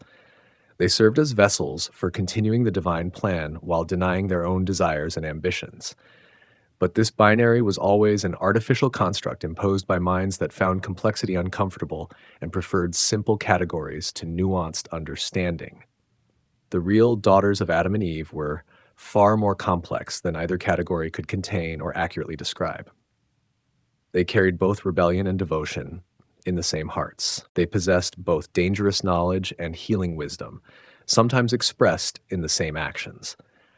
Archaeological evidence from the ancient Near East suggests that early societies actually honored these complexities rather than fearing them. Female figurines from the period show women in poses of authority and power that contradict later assumptions about primitive gender roles. They hold symbols of both creation and destruction, life and death, wisdom and mystery. They stand as complete beings rather than fragmented ideals. The daughters learned to navigate between these impossible expectations with skills that would be passed down through generations of women. They developed what might be called a double consciousness, the ability to appear submissive and compliant while maintaining their inner authority and continuing their essential work. This skill would prove crucial for survival in increasingly patriarchal societies. Some daughters chose different paths entirely, rejecting both prescribed roles in favor of alternatives their communities could barely comprehend. Ancient traditions speak of women who walked away from human society altogether, choosing solitude over compromise. They became hermits in wilderness places, developing relationships with animal companions who understood them better than their own families ever could. These rogue daughters were often later transformed into goddesses of wild places and untamed nature. Diana, Artemis, and similar figures may have originated as cultural memories of Adam's daughters who chose freedom over acceptance, independence over security. Their stories were sanitized and mythologized over time, but the core truth remained. Some women refused to be categorized or controlled.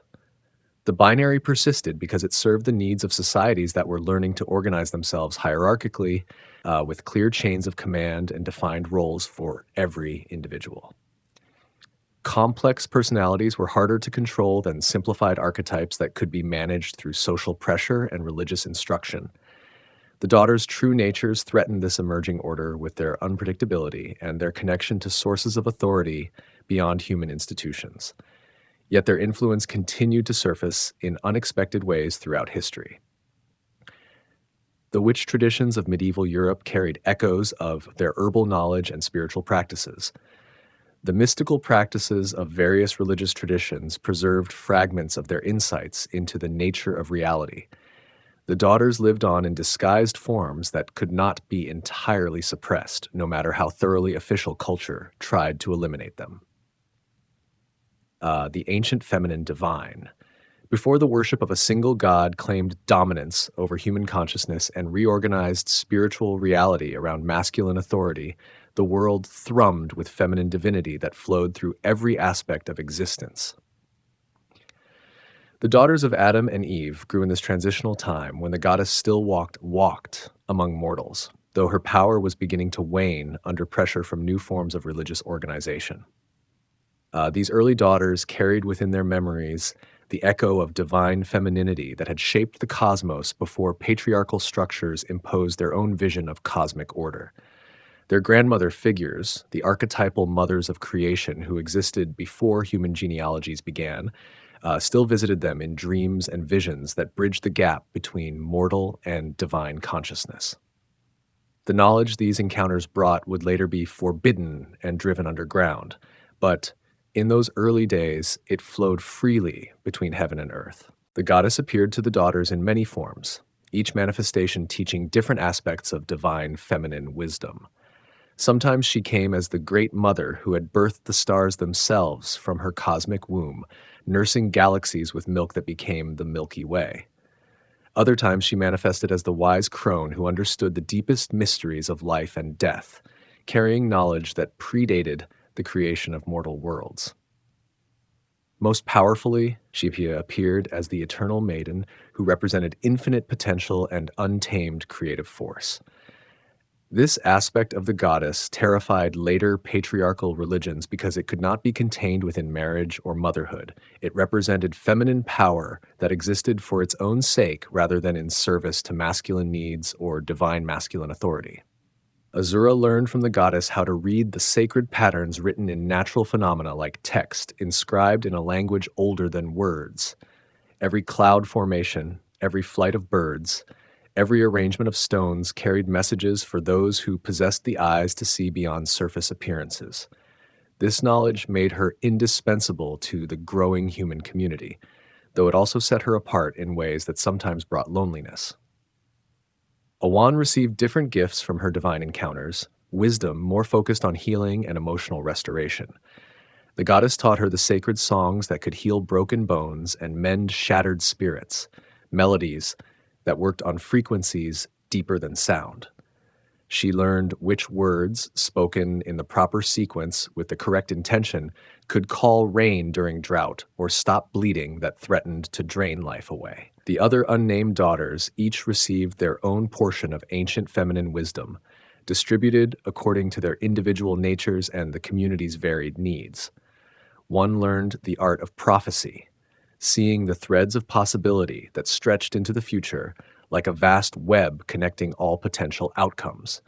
Another mastered the ability to communicate with the spirits of those who had passed beyond the veil of death, serving as intermediary between worlds. This distribution of divine gifts served a purpose beyond individual empowerment or community service. The goddess was preparing for her own gradual withdrawal from direct involvement in human affairs, recognizing that humanity needed to develop independence while still maintaining connection to divine wisdom. She needed to ensure that her knowledge would survive even when her presence became less tangible and more mysterious. The daughters created the first mystery schools in response to this divine guidance. In hidden groves and secret caves far from the growing settlements, they taught their knowledge to other women who showed the proper sensitivity and dedication. These schools operated in complete secrecy, for even in those early days, men were beginning to fear the power these women possessed and the independence it represented. The goddess traditions emphasized wholeness in ways that later religions would struggle to comprehend or accept. Life and death were seen as partners rather than enemies locked in eternal conflict. Creation and destruction danced together in eternal harmony, each necessary for the continuation of cosmic balance. The daughters learned to embrace all aspects of existence without judgment or fear, understanding that completeness required accepting both light and shadow. As patriarchal structures solidified around them like concrete setting around delicate flowers, the goddess retreated deeper into hidden places where her influence could continue without direct confrontation. But she did not abandon the daughters entirely, or leave them defenseless against changes they could not prevent. She taught them how to disguise their practices as harmless domestic activities that would arouse no suspicion. Cooking became a form of alchemy, with recipes that carried spiritual significance beyond mere nutrition. Weaving incorporated protective spells into every thread, creating garments that served as armor against spiritual attack.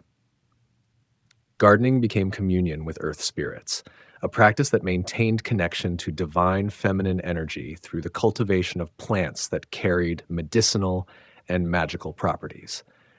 The daughters preserved this knowledge by encoding it in stories, songs, and traditional crafts that appeared innocent to casual observation.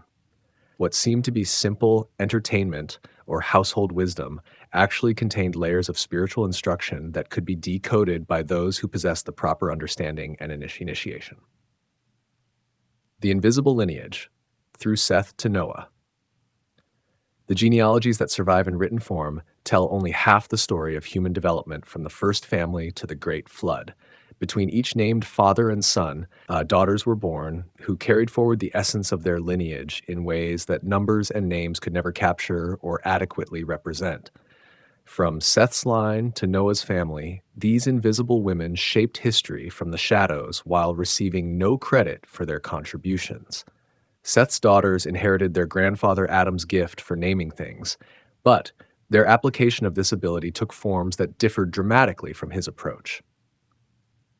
Where Adam had named the animals and plants of Eden according to their essential natures, these women named the emotions and relationships that would define human community for all subsequent generations.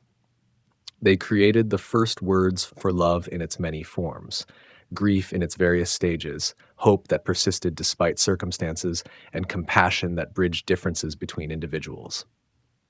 Their linguistic innovations went beyond mere vocabulary. They developed the emotional grammar that allowed humans to express complex internal states, the relational syntax that made deep communication possible between individuals. Without their contributions, human society would have remained locked at the level of basic survival, rather than developing the rich interpersonal connections that characterize true civilization.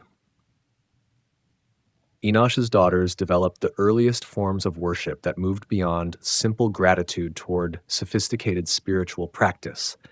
They understood that the divine presence required invitation rather than demand, that prayer was conversation rather than petition.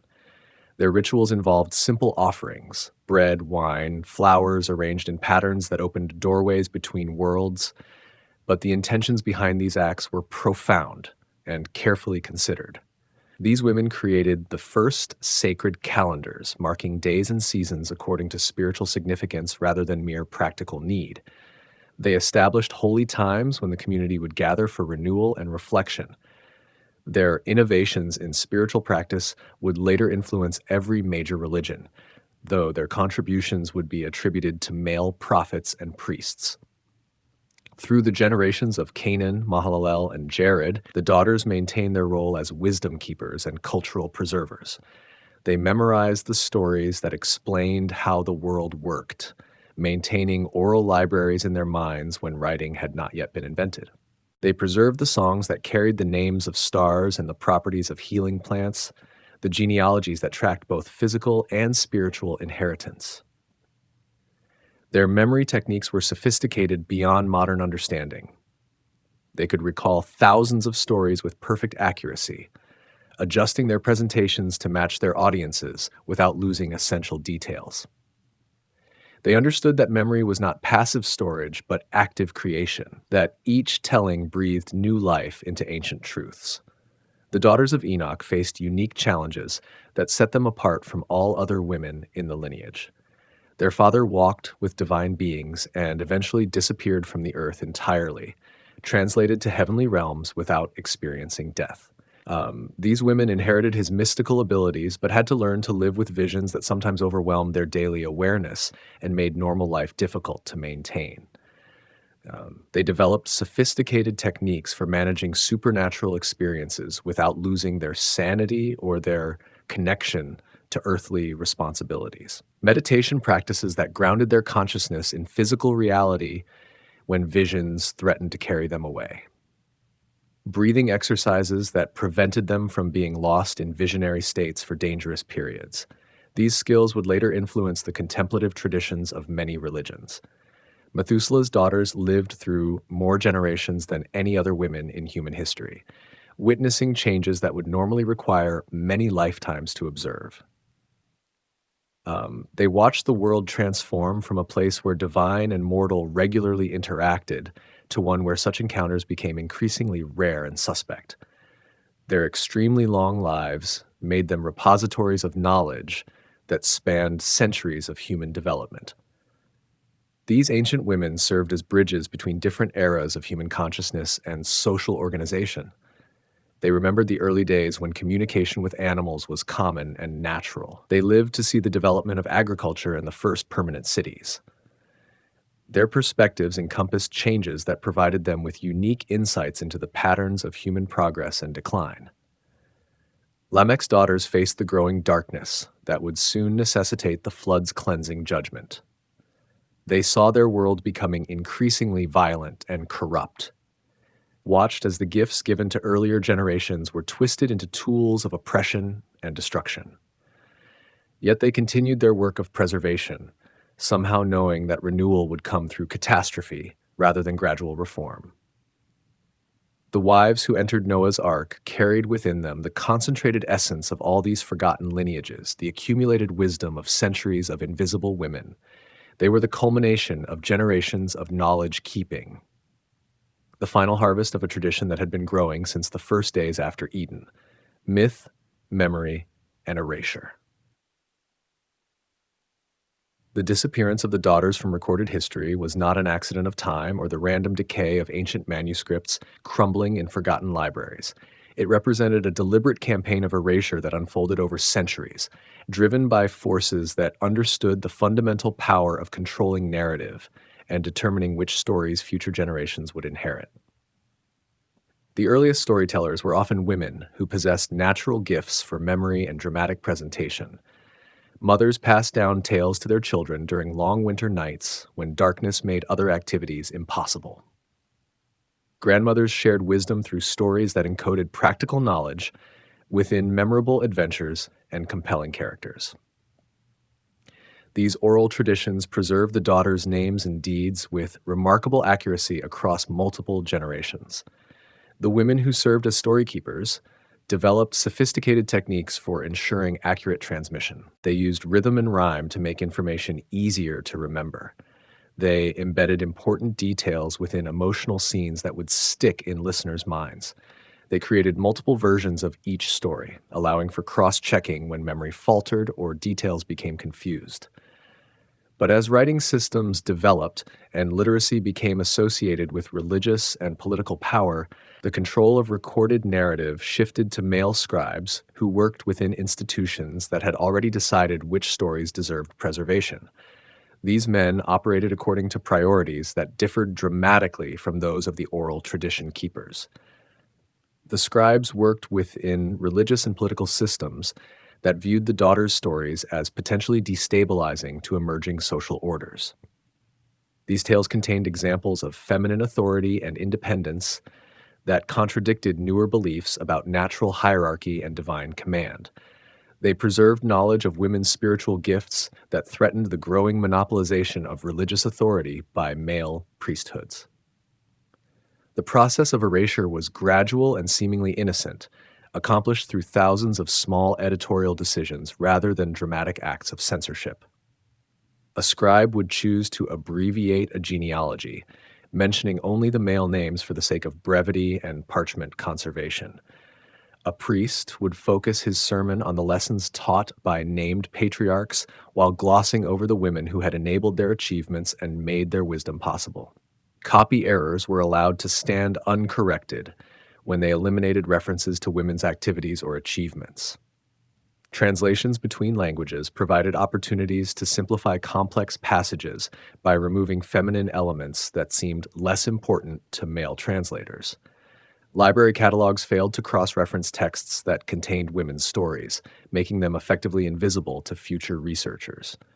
Over time, these small omissions accumulated into vast gaps in the historical record that created a false impression of early human society.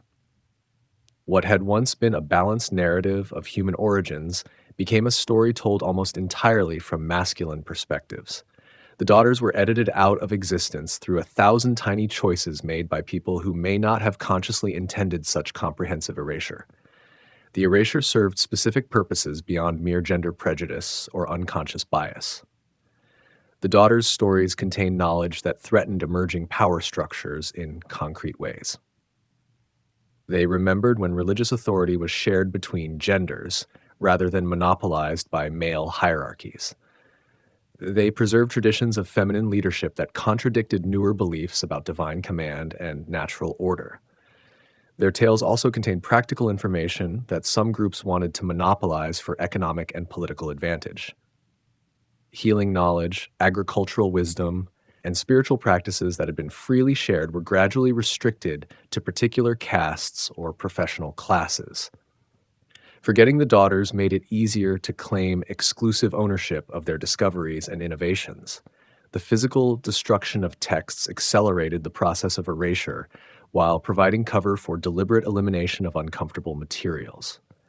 Library fires consumed scrolls that contained the daughters' stories, often starting in sections where women's texts were stored. Religious reformers ordered the burning of books they deemed heretical or outdated, using theological justifications to eliminate historical evidence. Wars scattered and destroyed archives that might have preserved alternative versions of early history. But memory proved more resilient than those who sought to control it had expected or planned for. The daughters' stories survived in disguised forms that could not be easily detected or eliminated. Fairy tales preserved their adventures under different names and in different settings. Folk remedies carried forward their healing knowledge in practical applications. Traditional songs maintained their spiritual practices in encoded verses that seemed like mere entertainment. The very persistence of these hidden survivals reveals the inadequacy of the erasure project and the power of feminine wisdom to find new forms of expression. No matter how thoroughly the official records were cleansed, the daughters' influence continued to surface in forms that could not be completely suppressed by institutional authority. Women throughout history seem to instinctively recognize echoes of their own experiences in these ancient tales, even when they had no conscious knowledge of the original sources. They passed down fragments of stories they had never officially heard. They practiced traditions they could not explain the origins of. They preserved what scribes and priests had tried to eliminate, keeping alive memories that refused to die. Rediscovering the first sisters. The modern world has begun to excavate the buried stories of Adam and Eve's daughters, with tools and perspectives that the ancient erasers never anticipated or prepared for. Feminist scholars approach old texts with questions that reveal previously invisible patterns and assumptions. Archaeological discoveries provide evidence that challenges traditional interpretations and opens new avenues for understanding. Computer analysis of ancient manuscripts has revealed layers of editing that were invisible to earlier researchers working with limited technology and traditional methods. Places where text was deliberately obscured or altered become apparent under spectral imaging that can detect changes in ink composition and parchment preparation. These techniques have uncovered references to daughters that had been carefully removed from official versions through sophisticated editing processes. The Dead Sea Scrolls provided some of the most significant rediscoveries when they emerged from caves that had preserved them for nearly 2 millennia. Among the fragments found in those desert hiding places were portions of texts that named daughters who had been erased from canonical scripture. These glimpses offered tantalizing evidence of richer traditions that had been suppressed by later editors. Contemporary Jewish scholarship has embraced the task of reconstructing the daughters' stories through creative midrash that fills gaps left by incomplete historical records. These new interpretations imagine the personalities, relationships, and achievements of women who existed only as genetic necessities in the original texts. They restore agency and complexity to figures who had been reduced to mere biological functions in male-centered narratives. Scholars like Rabbi Jill Hammer and Rachel Adler have pioneered approaches that treat the biblical text as a starting point rather than a final authority. They ask what stories might have existed before the editing process began. They examine the spaces between verses for evidence of deleted material. They consider what purposes the erasure might have served and what truths it might have been designed to hide. Christian feminist theology has taken a different but equally important approach to recovering the daughter's significance. These scholars focus on the theological implications of the daughter's erasure, asking what spiritual truths were lost when feminine perspectives were removed from creation narratives. Their work reveals how the absence of the daughters impoverished religious understanding and limited spiritual development. Theologians like Elizabeth Schisler Fiorenza and Rosemary Radford Ruther have demonstrated how the systematic exclusion of women's voices from sacred texts created incomplete and distorted pictures of divine will and human purpose. Their research shows that recovering the daughters' stories is not merely an academic exercise, but a spiritual necessity for communities seeking wholeness. Islamic traditions have preserved more details about the early daughters than other Abrahamic religions, perhaps because their oral transmission methods proved more resistant to systematic editing. Contemporary Muslim women scholars are drawing on these sources to create fuller pictures of feminine roles in early human history that challenge modern assumptions about Islamic gender roles. Scholars like Amina Wadud and Asma Barlas have shown how careful attention to Quranic language reveals evidence of women's spiritual authority that was later obscured by patriarchal interpretation. Their research reveals practical wisdom about family relationships, community leadership, and spiritual development that remains relevant to modern life. Archaeological evidence supports many of these reconstructive efforts, providing physical confirmation for theories about women's roles in ancient societies. Excavations throughout the ancient Near East have uncovered evidence of women's central roles in early agricultural development, religious practice, and community leadership. These findings suggest that the daughter's importance was deliberately minimized rather than naturally forgotten. Recent discoveries at sites like Çatalhöyük in Turkey reveal societies where women held positions of religious authority and social leadership that contradict traditional assumptions about ancient gender roles. These archaeological insights provide context for understanding how the daughters of Adam and Eve might have functioned in their own communities. Modern genetic research has added another dimension to the daughter's rediscovery that bridges science and spirituality. Studies of mitochondrial DNA reveal that all humans descend from a relatively small group of ancient mothers who lived in Africa tens of thousands of years ago. This mitochondrial Eve and her daughters become more than mythical figures. They represent actual women whose genes still flow through every person alive today. This genetic evidence provides a scientific foundation for the spiritual insight that all humans are literally related through common female ancestors. The daughters of Adam and Eve, whether historical or mythical, represent this universal feminine heritage that connects all people across racial, cultural, and religious boundaries. Artists and writers have embraced the daughters as subjects for creative exploration that goes beyond academic analysis. Novels like The Book of Longings by Sue Monk Kidd and The Red Tent by Anita Diamant imagine the daily lives and internal struggles of biblical women, giving them voices and personalities that traditional texts denied them. Contemporary painters depict the daughters as complex individuals rather than symbolic figures, showing them engaged in activities that demonstrate intelligence, creativity, and spiritual authority. These artistic interpretations help modern audiences connect emotionally with women who had been reduced to footnotes in genealogical lists. Poetry has proven particularly powerful for giving voice to emotions and thoughts that were never recorded in ancient texts. Poets like Lynn Ungar and Jan Richardson have created verses that speak from the daughters' perspectives, imagining their responses to the dramatic events they witnessed and the impossible choices they faced.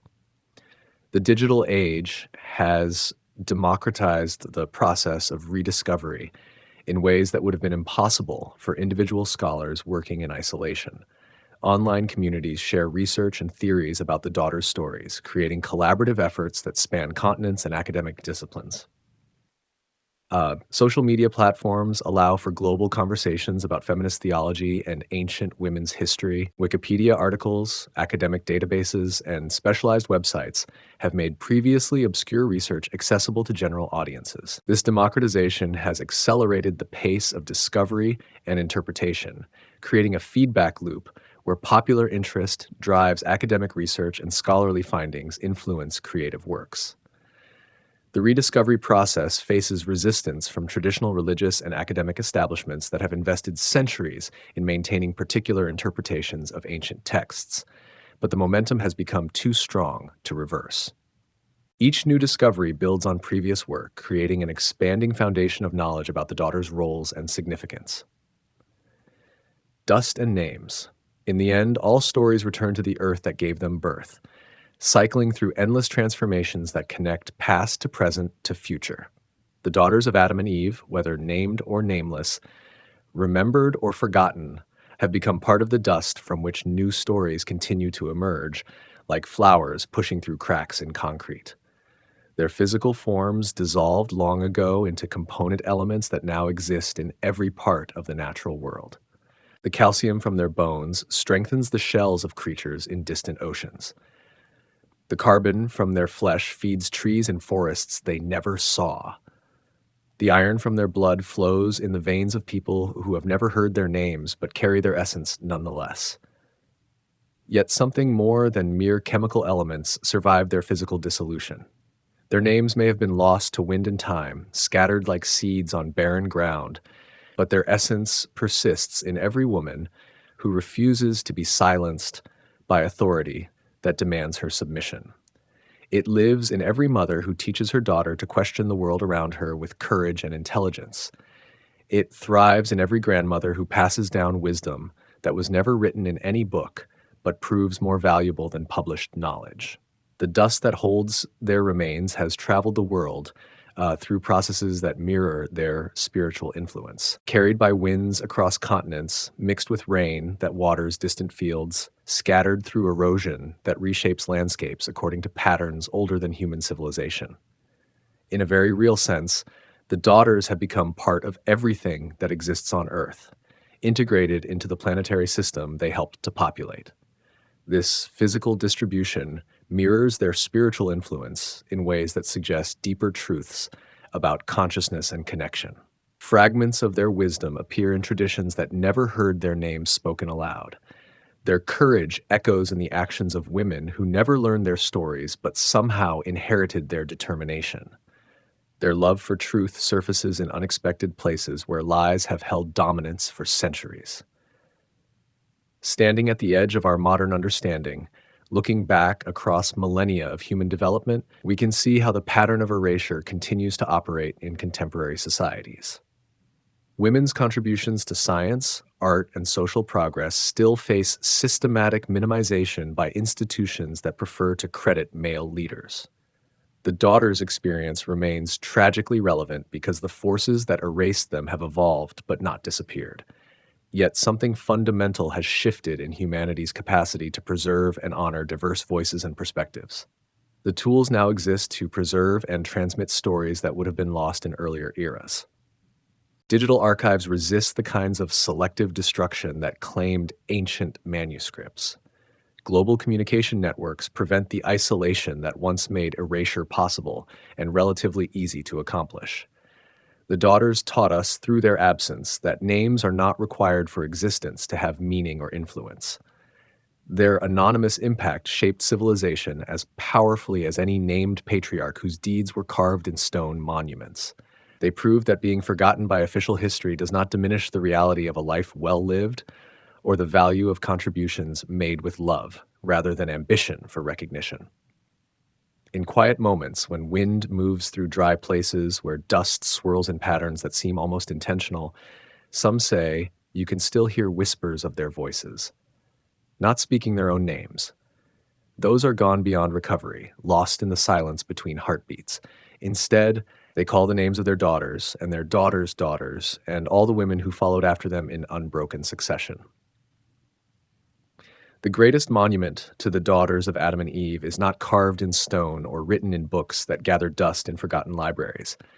It exists in the continuing strength of women who face erasure with dignity intact, who preserve knowledge despite opposition from those who fear its implications, who love fiercely, even when that love is not recorded or remembered by official historians.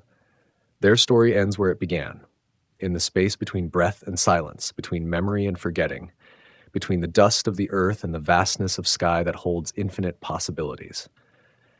They live in that eternal moment where potential becomes reality, where the unnamed claims its right to exist, where love writes itself across the cosmos in letters too large for any single story to contain, but small enough to fit in every human heart. The daughters of the first family have become the daughters of every family through spiritual inheritance that transcends genetic connection. Their legacy is not preservation, but transformation, not memory, but ongoing creation. They teach us that being forgotten is not the same as being gone, that influence can persist without recognition, that truth has ways of surviving that outlast the systems designed to contain it. In the dust and names, in the named and nameless, in the remembered and forgotten, their story continues without ending. It waits in every woman who has ever wondered about her own origin and purpose. It calls to every daughter who has ever questioned her place in the world or challenged expectations placed upon her. It promises that no story is ever truly lost as long as there are hearts brave enough to imagine what might have been and hands willing to write what might yet be.